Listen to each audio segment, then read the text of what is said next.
જય માતા ખેડૂત મિત્રો, આજે તારીખ 21 ફેબ્રુઆરી 2025 ને આજની સવારની હવામાન અપડેટની અંદર માહિતી મેળવીએ તો ગુજરાતની અંદર હવામાન કેવું જોવા મળશે, ગુજરાતના વાતાવરણમાં કેવા કેવા ફેરફારો જોવા મળી શકે છે, ઉત્તર ભારતમાંથી એક WD વેસ્ટર્ન ડિસ્ટર્બન્સ પસાર થઈ રહ્યું છે જેની અસર ગુજરાતમાં કેવી જોવા મળશે, ગુજરાતમાં ગરમીનું પ્રમાણ વધી રહ્યું છે, તાપમાન દિવસનું અને રાત્રિનું કેટલું નોંધાઈ શકે છે તેની વિગતવાર અપડેટ મેળવીશું। ચેનલમાં નવા હોય તો ચેનલને સબસ્ક્રાઇબ કરી નાખજો અને જરૂરથી કોમેન્ટ કરીને વિડીયોને શેર કરી દેજો। તો સૌથી પહેલા મિત્રો વાત કરવામાં આવે તો ગુજરાતનું હવામાન એકંદરે સાવ ચોખ્ખું અને એકદમ શુષ્ક રહેવાની સંભાવના છે। ગુજરાતમાં હમણાં કોઈ પણ વરસાદની શક્યતાઓ જણાતી નથી। હાલ હવામાન વિભાગે જે આગાહી કરી છે, ખાસ કરીને ઉત્તર ભારતમાંથી એક WD એટલે કે વેસ્ટર્ન ડિસ્ટર્બન્સ પસાર થઈ રહ્યું છે, જેના કારણે ઉત્તર ભારતના રાજ્યો જેમાં જમ્મુ કાશ્મીર, લેહ લદ્દાખ સહિત ઉત્તરાખંડ, દિલ્હી, હરિયાણા, પંજાબ તેમજ રાજસ્થાન સહિતના ભાગોની અંદર વરસાદની આગાહી કરી છે। જ્યારે આ સિસ્ટમની અસર ગુજરાતમાં નહીવત જોવા મળશે, એટલે ગુજરાતવાસીઓને કોઈ ડરવાની જરૂર નથી। ગુજરાતમાં 2 દિવસ દરમિયાન ખાસ કરીને હવામાનમાં પલટો જોવા મળ્યો તો અમુક વિસ્તારોમાં વાદળો જોવા મળ્યા હતા। તે મુજબ 1-2 દિવસ હજુ પણ એકાદ બે ભાગોની અંદર વાદળો જોવા મળે તેવી શક્યતા રહેલી છે।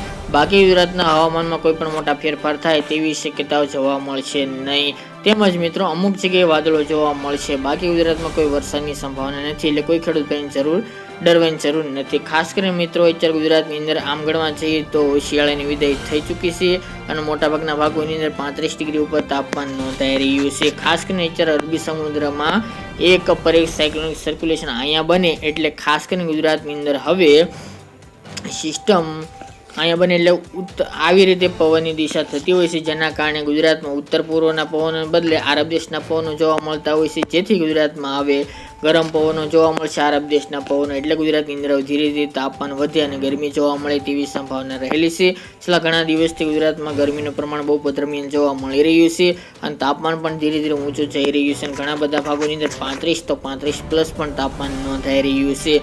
હવે મિત્રો પવનની દિશા ઉત્તર પશ્ચિમ, ખાસ કરીને પશ્ચિમ દિશાના આરબ ઓમાનના પવનો જોવા મળી શકે છે અને જોવા મળી રહ્યા છે ઘણા બધા ભાગોની તે મુજબના પવનો જોવા મળે તેવી સંભાવના છે, જેના કારણે ગુજરાતના તાપમાનમાં ઘણો બધો ફેરફાર જોવા મળશે। હવે રાત્રે અમુક ભાગોની અંદર ખાસ કરીને કચ્છમાં ઉત્તરના ભાગોની અંદર હળવી ઠંડી જોવા મળશે, બાકી ગુજરાતમાં હવે ઠંડીનું પ્રમાણ ઓછું જોવા મળે તેવી શક્યતા રહેલી છે। ખાસ કરીને મિત્રો તાપમાનનો પારો પણ ધીરે ધીરે ઉંચકાઈ રહ્યો છે અને સૌથી પહેલા મિત્રો આજની વાત કરવામાં આવે તો તાપમાનનો પારો 30 થી લઈને 35 ની આસપાસ જોવા મળી રહેશે। ખાસ કરીને દરિયાકાંઠાના ભાગોની તાપમાન 30 થી 32 આસપાસ જોવા મળી રહ્યું છે। બાકી વાત કરીએ તો વેધર મોડેલ પ્રમાણે ભાવનગરમાં 30 ડિગ્રી આસપાસ તાપમાન જોવા મળશે, વેરાવળ, મહુવા, ગીર સોમનાથ, જુનાગઢ જેવા ભાગોની અંદર 30-31, જ્યારે રાજકોટમાં 34 ડિગ્રી, બોટાદમાં 33, સુરેન્દ્રનગરમાં 33-34, જામનગર 30, દ્વારિકા, પોરબંદરમાં 30-29 તાપમાન, જ્યારે અમદાવાદ, ગાંધીનગરમાં પણ 35 ડિગ્રી આસપાસ તાપમાન જોવા મળે, વડોદરા જેવા ભાગોની અંદર। અને સાથે જ મિત્રો દક્ષિણ ગુજરાતની વાત કરીએ તો સુરત, વલસાડ, નવસારી, તાપી સહિતના ભાગોની અંદર 33-34 ડિગ્રી તાપમાન જોવા મળશે।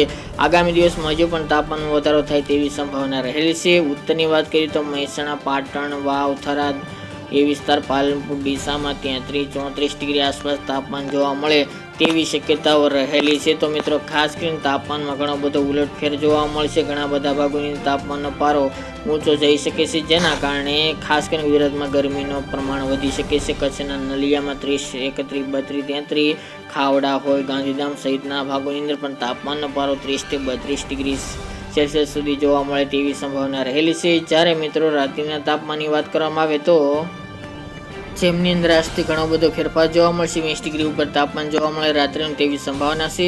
સૌરાષ્ટ્રના ભાગોની અંદર 21, 22, 23 ડિગ્રી તાપમાન રાત્રિનું જોવા મળશે, સામાન્ય હવે ધીરે ધીરે ગરમી જોવા મળે તેવી સંભાવના રહેલી છે। કચ્છમાં પણ 20 ડિગ્રીથી લઈને 25 ડિગ્રી તાપમાન રાત્રિનું જોવા મળશે।